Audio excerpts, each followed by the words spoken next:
प्रेम से बोलिए गुरु भगवान की जय।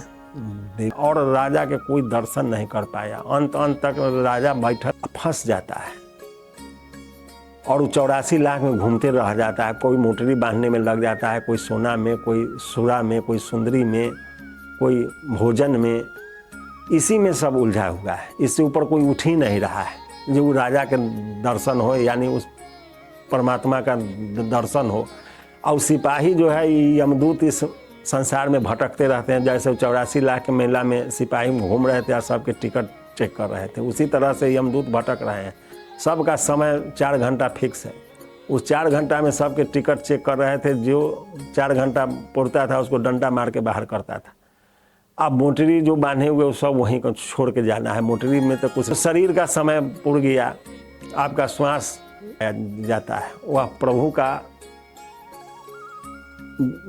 भजन का, उनको जानने का, उनको समझने का एक माध्यम होता है, जिसके द्वारा मनुष्य उनको जान सके, समझ सके।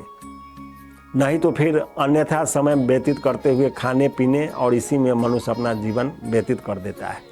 लेकिन आदमी को हर कुछ करते हुए, सब काम करते हुए, संसार में सब काम आप आए हैं तो आपको भोजन चाहिए ही, वस्त्र चाहिए ही, मकान चाहिए ही, और उस नहीं है। यदि बबूर के पेड़ रोपिएगा तो कांटा ही मिलेगा, आम का पेड़ रोपिएगा तो आम का फल ही मिलेगा। तो कर्म आपको निश्चय करके करना है, सही दिशा में करना है। कहें जो अर्जुन, तुम्हारा अधिकार कर्म करने में है, फल में नहीं। तुम कर्म करो, फल क्या होगा उसका अधिकारी हम हैं। इसलिए उस और मरण एक युद्ध है।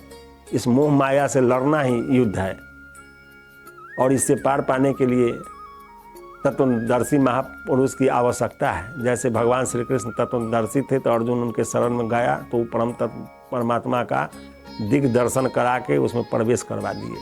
उसी तरह से सभी मनुष्य को विचार करके और उसी तरह से चलना चाहिए, और प्रभु का भजन, चिंतन और स्मरण करना चाहिए। और राम राम रटते रहिए। राम राम करने लगिएगा, हम भज रहे हैं यह कहने से कल्याण नहीं होगा।